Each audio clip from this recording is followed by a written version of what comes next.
What we have here is a Pico BR89 tank engine. It's quite an old model, this one. It's in Pico's old timer range and it hails from around about the 1980s.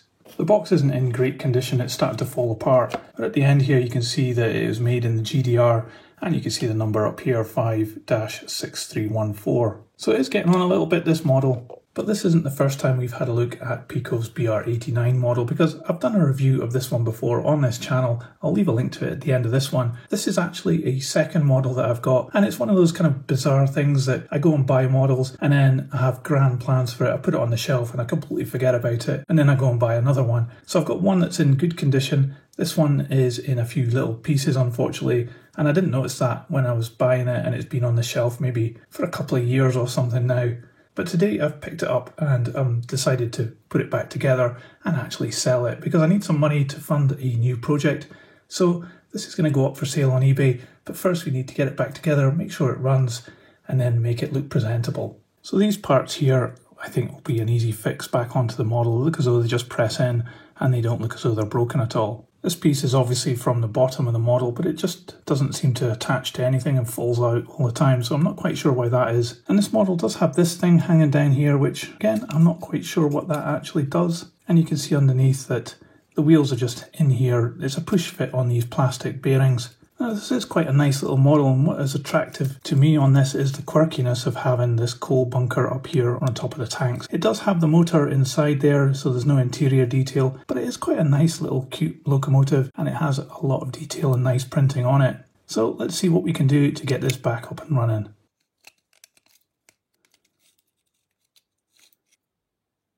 As I was taking it apart there, this little jewel fell out the back, but thankfully it didn't fall into the carpet, so I've managed to save it and I'll glue that back in later. So this is part of Pico's budget range at the time, I suppose, and you can see that the motor just comes out no problem. It does have these holes here around this surround, but it doesn't actually match to anything on there, so I think it's just the cab that's holding the motor together. So pretty crude overall, but at least it gives you good access to it, and it just slides out quite easily like that. So we can give this a bit of a clean, and we can give this a bit of an oiling as well.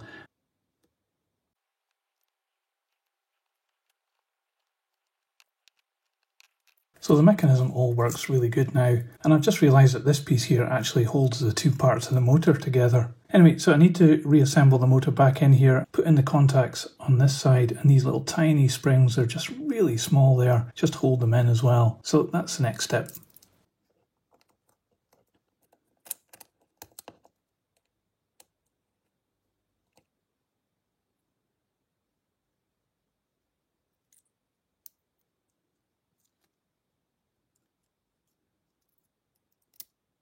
Okay, I think we should give it some power and see what happens. Okay, that's good news. We can now put the rest of this back together. So this part needs to go on top here somewhere. It goes that way around. And now just to get the body back on, I think.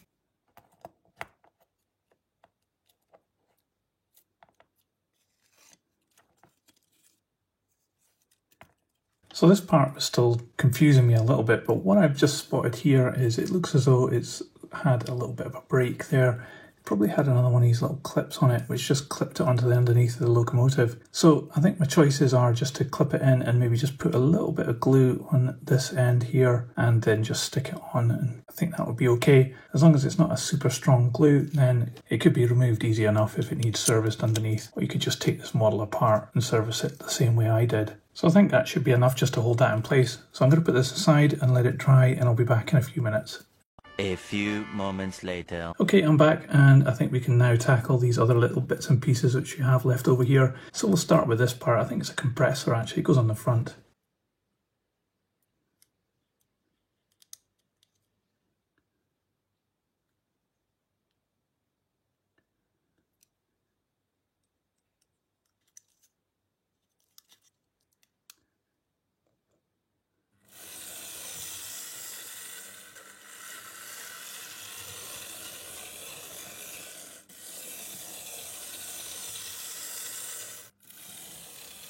Well, it's running great now, and I think this model's ready to go. I'm a bit sad to see it go, but I am actually okay about it because I have exactly the same model in my collection anyway, so I don't need two. This is going to go onto eBay and help fund my next project. So if you're interested in buying this model, then you can check it out on eBay if you're quick. And just remember that the bottom plate has actually been glued on a little bit at the back there just to hold it on. But it is running great and it has just been serviced, so this model could be yours. I'll put it on the turntable so you can see it all the way around, and if you want to check out the review video, you can see that on my channel. That's it for this one. Thanks for watching. See ya. So model train, model world, choo-choo, model train, in tiny world, choo-choo, model train, model world, choo-choo, model train, in tiny world, choo-choo.